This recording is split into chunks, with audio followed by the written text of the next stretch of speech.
Xbox Game Studios was just established in 2019 with just 4 years of new games development, and many of these teams releasing multi-platform games for PlayStation, compounded with the barren 2022 release schedule with delayed games.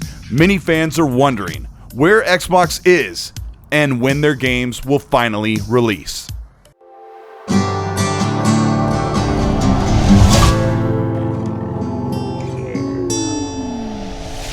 This is Colteastwood. Thank you so much for checking out the channel. Today we're going to talk about Xbox Game Studios and a Matt Booty interview that explains where they are, why the delays, and what is actually coming pretty soon. If you end up enjoying this video, let me know by liking and subscribing to the channel. Hit the bell to be notified of new content, and let's look at where Xbox Game Studios is with their biggest games.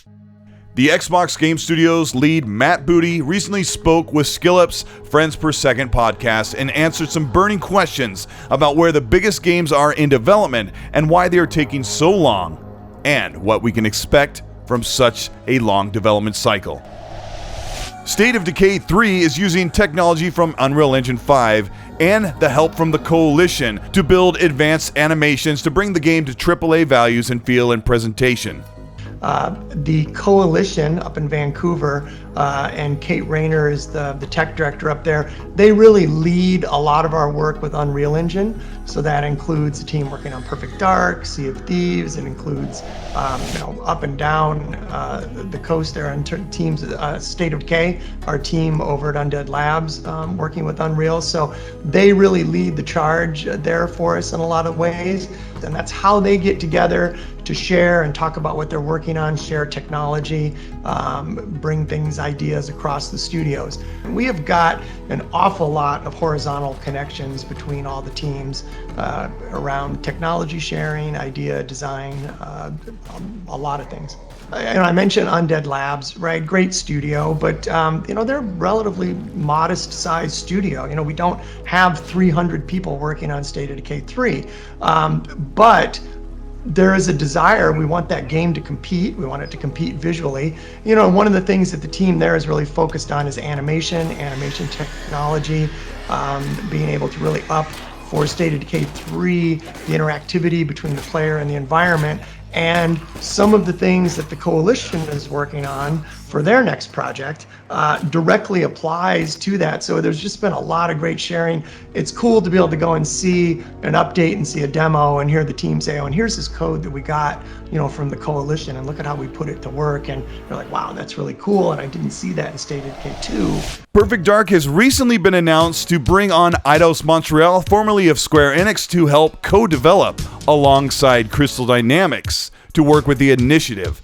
Matt Booty puts to rest concerns that the studio needs help or has lost leadership. First, I guess in my mind, it hasn't been so much leadership changes as it has been building a studio, trying to start up a new studio.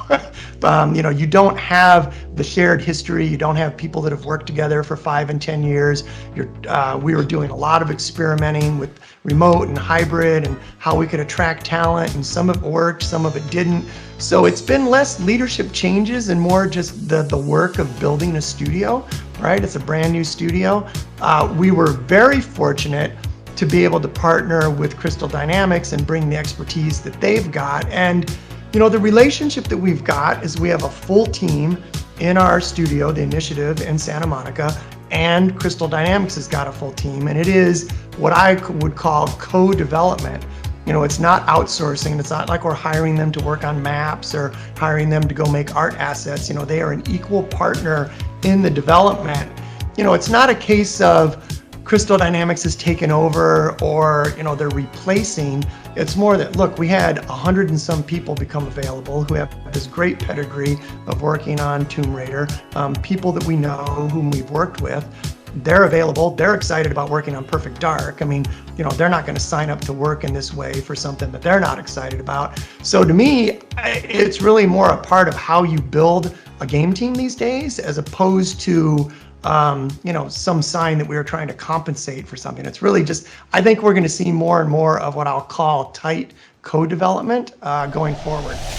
Fable from Playground Games reportedly started as a fantasy RPG concept build pitched to studios outside of Xbox just before they were acquired by Xbox Game Studios in 2018. Work began in late 2017 and is due to be shown in 2023. Matt Booty explains that the idea of a racing team taking on Fable was concerning. Yeah, so Playground does make racing games, but if we deconstruct that a little bit, I think the thing that Playground does is high craft, high quality, high attention to detail. And so I'll separate that out as kind of a starting ingredient. They had a particular passion for the IP, and I think they also demonstrated that they understand what the heart and soul of Fable is about and how they can bring it forward for sort of today's sensibilities and just, make a modern take on Fable. There's stuff that I wish I could share and show, because there's some of the things that I've seen are just so encouraging. And your point is really spot on, right? That there's a danger sometimes that you don't want to give, the RPG team to go make a racing game or vice versa. You don't want the shooter team to go try to make a kid's building block game. I mean, you can get in trouble there, but they've got a great technology base, they've got a passion for the IP, and they've just got such a demonstrated commitment to craft and quality. You put all that together, and admittedly, I think the team would share that during some of the first reviews, I shared a little skepticism, that I feel like we're kind of going out on a limb here to do this, but they've since put that to rest, and I'm excited for everybody to see it when we are ready to show stuff. Yeah. Not many know that In Exile is secretly working on a rumored first-person steampunk RPG in the vein of Fallout meets Wasteland, and Matt spoke briefly, revealing a few surprises about their next game. So I'm not going to steal the team's thunder by, talking too much about what they're making, because I want them to have their moment where they get to reveal that. But I'll say that in the last, call it 6 months or so, of the times when I've gone to see a demo and the team is kind of showing us something new, going to get the demo on what they're working on and the vertical slice of what they got was a really cool moment, because it was actually a moment where we had all the studio heads together, we were reviewing it, and everybody was kind of blown away. It was one of those things where they showed us they started showing us what they were working on, and we're a couple minutes in, and I'm like, oh, this isn't bad for what they've got. And then it went a few more minutes, and you're like, oh, they got a lot to show here. And then I'm like, okay, we are 15 minutes into this demo, and this still looks fantastic. And then they're like, okay, so now let us show you the next part, right? So the just what they've got done is great. If there was some measure for a studio of the coolness of what you've created as a ratio to how many people are working on it, that studio has to win some kind of prize, because they just get the absolute most out of everybody and make the most focused use of the resources that they've got. Brian Fargo leading that studio, it's just a master class in, these are the resources I've got, these are the constraints I've got, this is how big I am, okay, what's the best thing I can do with that? And so that's another one that I don't want to steal the team's thunder, we'll let them reveal it, but I think people will be excited when they see what they're working on. One last thing that has fans buzzing and wondering where it is in the universe, and that's Starfield. Many are wondering if this game comes early in 2023 or is being pushed as far to 2024. Matt explains the massively ambitious game and when to expect it.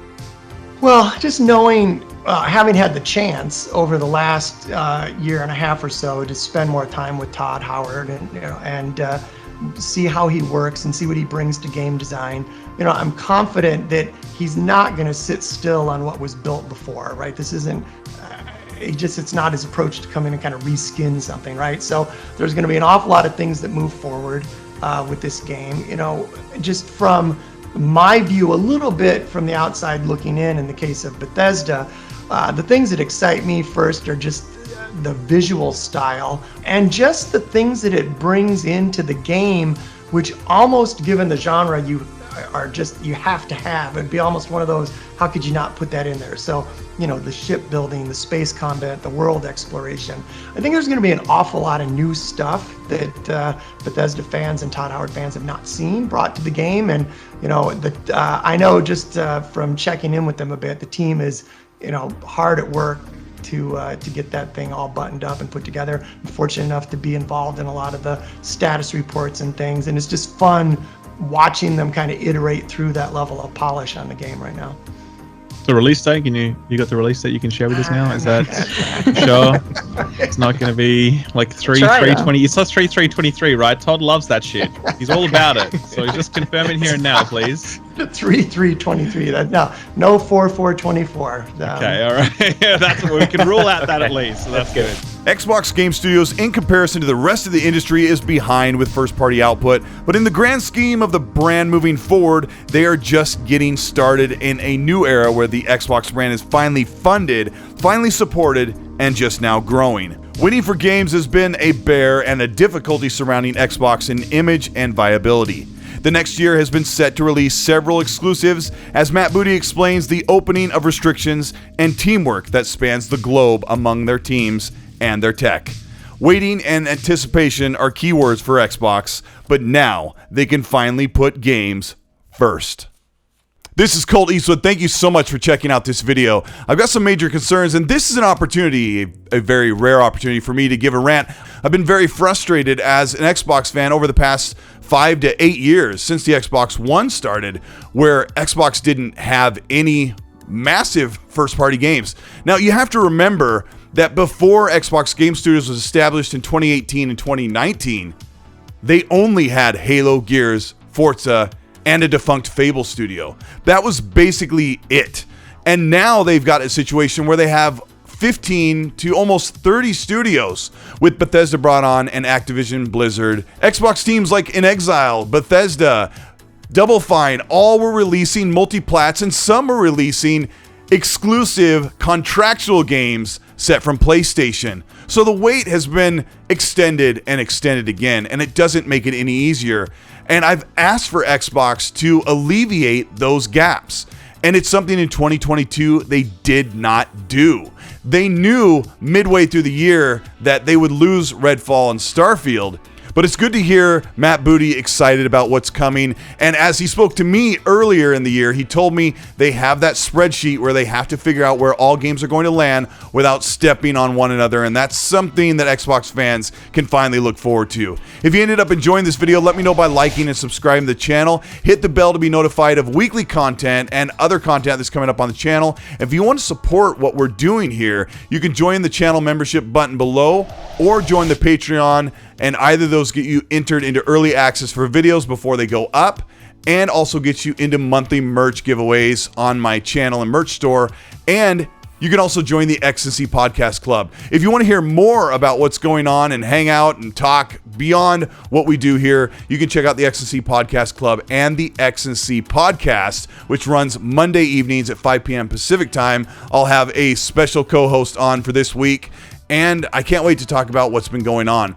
Let me know in the comment section what you think about Fable, Perfect Dark, inXile Steampunk game, and State of Decay 3, and even Starfield. I've covered these a lot, but as things start to blossom, we'll finally get to hear, and I'm tired of waiting. Let me know while you're in that comment section. As I always say, people will argue, and as I always say, please, be nice.